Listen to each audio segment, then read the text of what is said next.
বিসমিল্লাহির রহমানির রহিম। সুপ্রিয় দর্শক, আসসালামু আলাইকুম। আপনাদের সবাইকে প্রীতি এবং শুভেচ্ছা জানিয়ে শুরু করছি আজকের এক প্রতিবেদন। দর্শক, আজকে আমি উপস্থিত হয়েছি আমাদের খামারের পাশে ছোট্ট একটি খামার, প্রান্তিক পর্যায়ে। আমরা এই খামারির সাথে কথা বলেছি। এটি খামারই না, তাকে গৃহস্থী বলা চলে। যে মালিক তার ছোটোখাটো ব্যবসা করেন এবং ব্যবসার পাশাপাশি উনি কয়েকটি গরু লালন পালন করেন। আমি যে বাছুরের ছবিটি তুলছি, সেই বাছুরটি বয়স মাত্র 2 মাস। মাশাল্লাহ, সাংঘাতিক হৃষ্টপুষ্ট বাছুর। তো আমি যে গরুগুলি লালন পালন করে তাদের সাথে কথা বলেছি, তাদের আয় ব্যয়ের হিসাব, লালন পালনের খরচ ইত্যাদি নিয়ে কথা বলেছি। তো চলুন আগে গরুগুলি আমরা দেখে তারপর আপনাদেরকে আমি জানাচ্ছি তারা কীভাবে গরুগুলি লালন পালন করে, গরুগুলি কী খাইতে দেন এবং তাদের বছরে মোটামুটি কত টাকা আয় ব্যয় হয়।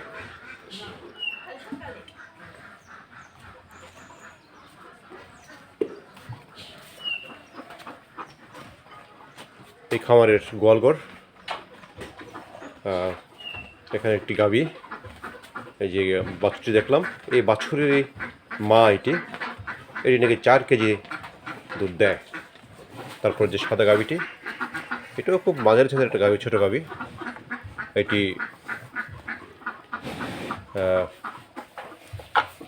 6 মাসের প্রেগনেন্ট। তারপর একটু দেখতে পাচ্ছি একটি কালো গরু, সেটিও বকনা বাছুর। এই বকনা বাছুরটি বয়স 1 বছরের কিছু বেশি।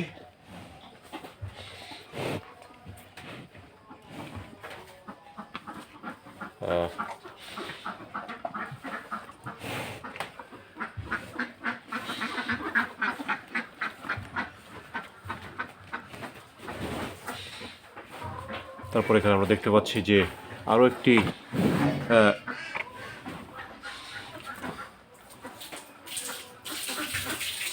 কালো রঙের গাভী এবং ষাঁড় গরু, এবং তার পাশে আরেকটি, যেহেতু খুব গোয়ালঘরটি খুবই ছোট, ভিতরে যাওয়া খুবই অসুবিধা হয়, তাই আমি দেখাতে পারছি না।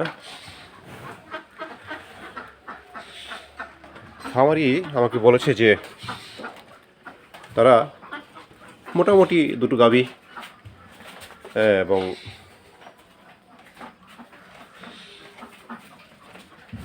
দুটো গাভী, তাদের বছরে তাদের ঘরে 2টো গাভী থাকে সবসময়, এবং দুটি ষাঁড় এবং যে বকনাগুলি থাকে এদেরকে গাভী তৈরি করে লালন পালন করেন। এবং আমি জিজ্ঞাসা করলাম যে খাবার খরচ কত। এরা আসলে কোনো ঘাস এই গরুকে সাধারণত খাওয়ায় না, যেহেতু ঘাসের ব্যবস্থা নাই এরা খড় খাওয়ায় এবং দানাদার খাবার খাইয়ে থাকে এই গরুগুলিকে। গরুগুলির স্বাস্থ্য খুব বেশি ভালো বলা যাবে না, খুব খারাপ তাও বলা যাবে না। তো মাঝে মাঝে ঘাস যখন খুব বেশি থাকে তখন তারা ঘাস পাশে ছোট্ট একটা জমিতে ঘাস চাষ করেন এবং খাওয়ান। তো আমি জিজ্ঞাসা করলাম যে আপনারা আয় ব্যয়ের হিসাব কি রাখেন? ওনারা বললো যে না, সেভাবে রাখা হয় না আয় ব্যয়ের হিসাব। তবে ওনারা যেটা বললেন যে যেহেতু তারা কোনো রাখাল রাখেন না এবং নিজেরাই লালন পালন করেন কাজের পাশাপাশি, তো এই গরুগুলি লালন পালন করতে তারা যে খরচটা হয় সেটা তারা বুঝতে পারেন না কী পরিমাণ খরচ হয়। তবে এই জিনিসটা বলেছেন যে তারা প্রতিদিন 100-200 টাকার দানাদার খাবার গরুগুলিকে খেতে দেন, সবগুলি গরু মিলে 1-1.5 কেজি করে বা কোনোটাকে 2 কেজি এরকম খেতে দেন, এবং সেই টাকাটা ওনারা দুধ বিক্রি করে দানাদার খাবারের সংস্থান করেন। তো আমি জিজ্ঞাসা করলাম যে আপনারা কত বছর যাবৎ গরু লালন পালন করেন? তারা বলছে যে আমরা বহুদিন যাবৎ গরু লালন পালন করি। আমাদের যখন সংসার শুরু, এই যে পরিবারটি গরু লালন পালন করেন, তাদের সংসারের বয়স প্রায় 30 বছর, এবং তারা তার বাবার আমল থেকে গরু লালন পালন করেন। তো এবং যে জিনিসটা তারা নাকি সবচেয়ে ভালো জিনিস, গরু লালন পালন করে তাদের যে ছোট্ট ব্যবসা, এই ব্যবসা দিয়ে তাদের সংসার চলে না। এবং এই গরু লালন পালন করেন যে টাকাটা বছর শেষে এরা বাছুর বিক্রি করেন এবং সারগুলি বিক্রি করেন, সেটা নাকি বছরে প্রায় কোনো বছর 3 লাখ, কোনো বছর 4 লাখ, ইভেন 5 লাখ টাকা বিক্রি করেন।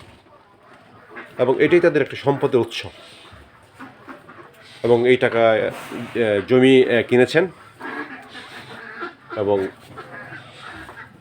আপনারা দেখতে পাচ্ছেন যে তাদের থাকার ঘর এটা, এবং প্লাস এবং শহরে জীবনের মতোই তাদের সাপ্লাইয়ের পানি সমস্ত কিছু আছে।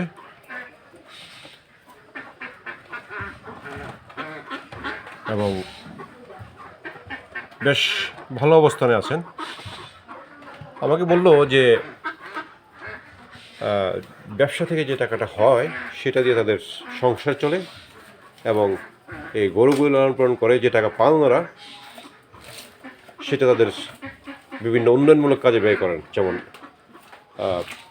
ঘর মেরামত, নতুন ঘর স্থাপন বা জমি ক্রয়, এইসব কাজে ওনারা ব্যয় করে থাকেন। এবং তারা বললেন যে গরু পালন এদের কাছে খুবই লাভজনক এবং এটা ছাড়া চিন্তাই করতে পারেন না। তো যারা নাকি আমাদের গ্রামের যুবক ভাই এবং বোনেরা আছেন, তারা কিন্তু আপনার ইচ্ছা করলে 1-2টা গরু লালন পালন করতে পারেন। এবং খামার করতে হবে বড় করে, এমন দরকার নাই। আপনার যদি পুঁজি সংস্থান না থাকে, আপনারা ছোটো করে করতে পারেন। আমার কাছে মনে হয় যে এটা হয়তো পুরো সময়টা আপনার শ্রম দিতে হবে না, অন্যান্য কাজের পাশাপাশি এই কাজ করা যায়, এবং গ্রামীণ অর্থনীতিতে এই গবাদি পশু একটা বড় ভূমিকা পালন করে। তো দর্শক, আজকে এই পর্যন্তই। আপনাদেরকে সবাইকে ধন্যবাদ। আসসালামু আলাইকুম।